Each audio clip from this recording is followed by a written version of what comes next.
Hi mga kaibon!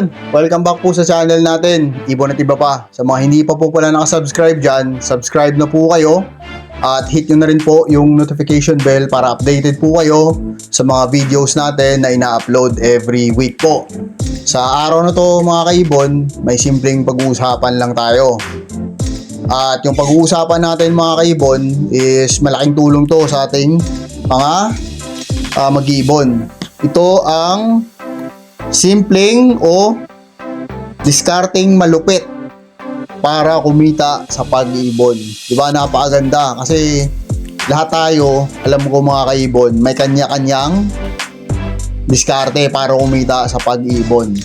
Kaya isi-share ko lang yung ibang diskarte dito na sana makatulong sa atin lahat kasi syempre nagmamahal yung patoka, nagmamahal yung mga vitamins ng ibon natin, sabihin nagmamahal yung pag-aalaga ng pag-ibon mga kaibon. Kaya ito na po, i-discuss na natin, pero bago natin i-discuss yung mga malupit na paraan para kumita sa pag-ibon, syempre mag-shoutout muna tayo sa mga kaibon natin walang sawang sumusuporta sa channel natin. Okay mga kaibon, ngayon syempre mag-shoutout tayo sa mga kaibon nating walang sawang sumusuporta sa channel natin kasi dahil sa inyo po, nagpapatuloy po tayo. Okay mga kaibon, shoutout sa kaibon nating Oliver Mactal, Early Alfonso, Jose Caparoso, RB Mini Avery ng Taytay Rizal, Daniel Balmaceda, Wilfredo Macaspac Jr. ng Tondo at Marikina. Salamat po sa suporta sa mga taga Tondo at Marikina. Jonathan Basada ng Lapinig Northern Samar. Kay Oliver Avila ng Pandi Bulacan. Sa mga taga Bulacan dyan, mabuhay po kayo. Lance Dizon, R7 Mini Avery of San Pedro, Laguna. Sa mga taga Laguna dyan, mabuhay po kayo. Nandyan kami last week. Kay Joey or Yoj Avery, kay Alvin Abletas ng Quezon, kay Dapdap Bamban Birdkeepers, kay Aris Feds, kay Philippine Birding Association from RJ Valencia, kay AF Mini Avery ni Kaibon Antonio Castro, mabuhay po kayo sir. From Malolos, Bulacan, taga Bulacan po to. Nag-avail po ng ibon sa atin to. Sana maparami nyo po. San Juan, Batangas, Alps Breeder from Lulupogi. To, kaibon talaga natin to, Lulupogi. Salamat. Kaagapay, kay Raven Jazz Avery ng Roosevelt, Quezon City. Kay Kaibon Alain Bautista ng Calasiao. Kay UG Mini Avery ng Muntinlupa, kay Jonathan Avery ng Paumbong, Bulacan, kay Lotgar Dumatic ng Santa Lucia, Novaliches, Quezon City, kay Kaibon Carlsberg, kay Kaibon K NJ Mini Avery ng Samar, kay Seed Ventures ng Sapang Palay, Frank Aguilar ng Bainawan Rizal, Carmelito Vizcara Jr., Catherine Vizcara, happy 24th wedding anniversary po. Wow! Ito yung dapat tularan. Maligayang anniversary po, happy anniversary po sa inyo, and more anniversary to come po. God bless po sa inyo. Taga Barangay Granada, Bacolod City po pala sila. May mayo ka mo da sa Bacolod Team Rera, Zach Gaps Avery ng Eastern Pangasinan, kay Roderick Surillo ng Tondo, kay Sam's TV Vlog, kay Joel Tubig ng Masantol, San Pedro, Pampanga, kay Jerry Batak ng Silang Cavite, sa mga taga Cavite dyan, nandyan din ako last week, kay Ferds Vlog. Maraming salamat po mga kaibon sa walang sawang suporta nyo sa channel natin. Okay mga kaibon, ngayon syempre di-discuss na natin yung topic natin, simpleng topic natin na pinamagatang discarding malupit para kumita sa pag-iibon. Pasimpleng diskarte lang to mga kaibon. Sana makatulong. Siyempre, mahal na yung mga patoka, mga supplies ng pagbibreed. At kahit papaano, nakikita tayo kahit papaano konti. Ang unang diskarte dito mga kaibon, siyempre, buy and sell. Ito po yung onti lang na ibon na bibili natin. Mapa isa, dalawa, tatlong ibon lang. Kasi hindi naman tayo talaga namimili ng maraming ibon. Katulad sa ginawa ng kaibigan natin, bumili ng ibon, siyempre mura. Katulad ng maraming pa rin naghahanap, siyempre bibili ka ng ibon na in demand. Katulad ng mga Lutino, Crimino, yon. Pag nabili mo ng mura, kahit patungan mo lang ng konti, patungan ka lang ng 500, 700, 800, at least may tubo ka mga kaibon. Simpleng buy and sell lang, pero siyempre, kumita ka. Di ba? Kasi kung minsan, asahan mo lang yung pag binibenta mo, medyo mahina ang buyer ngayon, mga kaibon. Kasi naintindihan natin, opening ng klase, minsan wala pang sweldo, yung mga factor na gano'n, tapos ang mamahal ng bilihin sa tinda, sa palengke, grabe. Kaya, minsan maganda na dumiskarte kahit papaano. Okay mga kaibon, ang susunod na simpleng diskarte is yung tinatawag nilang, kahit sa pag-ibon meron palang ganito. So yung tinatawag nilang bridge. Ikaw yung tulay, kumbaga. Sa pag-ibig meron ganito, di ba? Sa mga classmate mo nung una, ikaw yung bridge tas nahulog, sa iyo pa napunta. Okay, sa pag-ibon meron din ganon. Pero syempre, ang diskarte dito is yung wari, may naghahanap na ibon, tapos wala ka namang ibon, pero sa'yo nagtanong. Diba, may mga time na ganun mga kaibon, magtatanong sa'yo, sir, magkano ba yung ganito mo? Time na yon wala kang ganun, pwede mo namang kontakin yung mga kaibigan mo, mga tropa. Sabihin mo doon, pre, may buyer ako dito, ganito ang ibon na hinahanap, baka meron ka dyan, tapos sa ganitong presyo.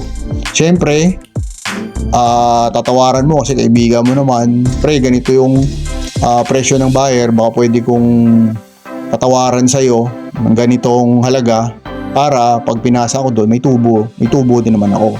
Pero ang kaibahan nito sa buy and sell, wala kang pinalabas na pera. Kasi sa buy and sell, bibilhin mo tapos ibibenta mo. Dito, sa bridge, ikaw lang yung naging tulay sa kanilang transaksyon. Dadaan sa'yo or didiretso na sa kanya, at least meron kang kita kahit papano mga kaibon. Kasi minsan, syempre, may mga naghahanap, hindi naman all the time, di ba? May stock ka ng ibon na hinahanap nila. Minsan, wala ka rin.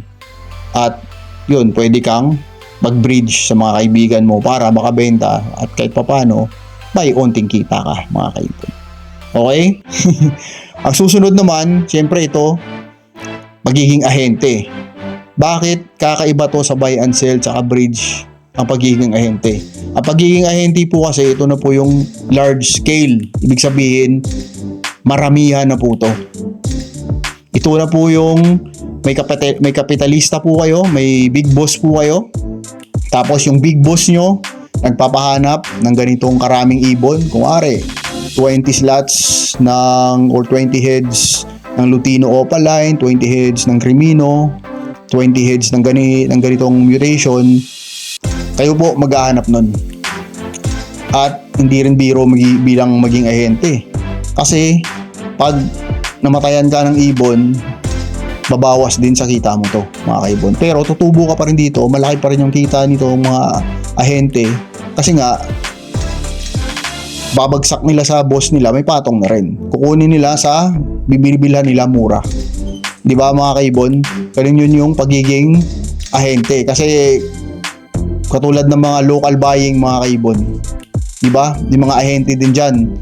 At binabagsak nila yung ibon sa Bukawi, sa mga Malabon, sa mga ganung lugar. At tinutubuan nila mga kaibon. Siyempre kasi pinagpaguran din nila yon, nangkapital din sila doon mga kaibon. Kaya kung papasukin nyo yung pagiging ahente, siguraduhin nyo yung oras nyo nakatutok dito. Kasi kung Ang oras nyo hindi nakatutok dito mga kaibon, medyo mahihirapan po kayo. Kasi maraming kukontakto eh. Marami kang gagawin, pupuntahan ka pa, may dadalhin dito. At syempre minsan, di ba, namimili sila murang ibon. Minsan mahirap talaga makahanap ng murang ibon. Quality din kasi hinahanap nito.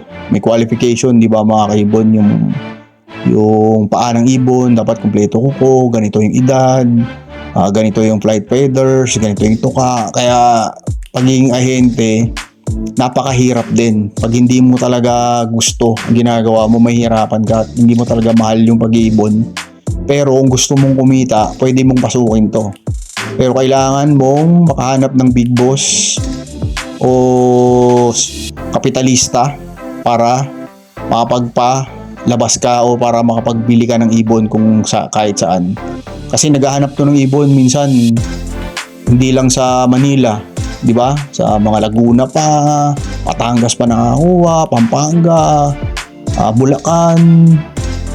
Kung wala kang kapitalista, di ba mahihirapan ka mga kaibon. At dalawa pala to ang diskarte din nila dito. Gaya ng sinabi ko kanina, binabagsak nila sa mga Bukawi, sa mga Malabon, sa mga pet market. Ang ibang binibili nila sa local buying kasi may ahente din sa local at may ahente din pang international. Ang pang international naman, ito yung mga big boss nila na mo-order ng may contact sa labas, katulad sa contact sa Pakistan o Brunei, mga ganon, at mag-order sa atin ng ibon dito. Kaya pag binagsak din dito o pag kumuha sa atin ng ahente ng ibon, yun, pagsak presyo din at pinapasa nila sa big boss nila. Ang big boss nila ipapasa din doon sa umorder sa kanila, mga kaibon. Ano lang yung mga kaibon tawag dito, parang dito din sa mga market natin, kahit sa mga bigas, di ba, may supplier, tapos may reseller o retailer, tapos ibebenta rin sa tao. Sa ibon ganun din mga kaibon. Medyo pag ang kawawa dito minsan talaga breeder talaga minsan kawawa, kasi nga pagdating sa kanila medyo bawas-bawas na talaga yung presyo ng ibon kasi nga marami ng patong, marami ng bawas din mga kaibon. Okay? Number 4, ito syempre hindi ito mabilisang diskarte, pero at least dito wala kang kapital talaga na palalabasin, yung patuka lang. Ang number 4 is breeding. Syempre pag nag-breed po kayo, kapital nyo lang daan, puhunan nyo is patuka, materialis na ibon. Pero minsan may mga materialis naman na tayo na ibon na nagbubuga na or nangingitlog na ng mga ibon o nagpipisa na ng mga inakay. Kaya ito na lang din po yung binibenta natin. Sa breeding po, mas kikita kayo. Kasi nga po, kaya nga sinabi ko is yung kapital nyo dito, patuka lang. Patuka, effort lang, tsaka vitamins. Tapos ipopost nyo online para mabili yung ibon nyo. Pero syempre dito, mas pabor sa akin to, yung breeding. Para sa akin lang kasi nga konti lang yung kapital Pero kung gusto niyo mabilisan, dun kayo sa tatlo. Sa buy and sell, yung kayong magiging bridge o tulay sa pagbebenta, o ito yung mas malaki din kita, magiging ahente. Pero nga makahanap sana tayo ng big boss na galante din para kumita din tayo ng malaki pag naging ahente tayo. Okay mga kaibon?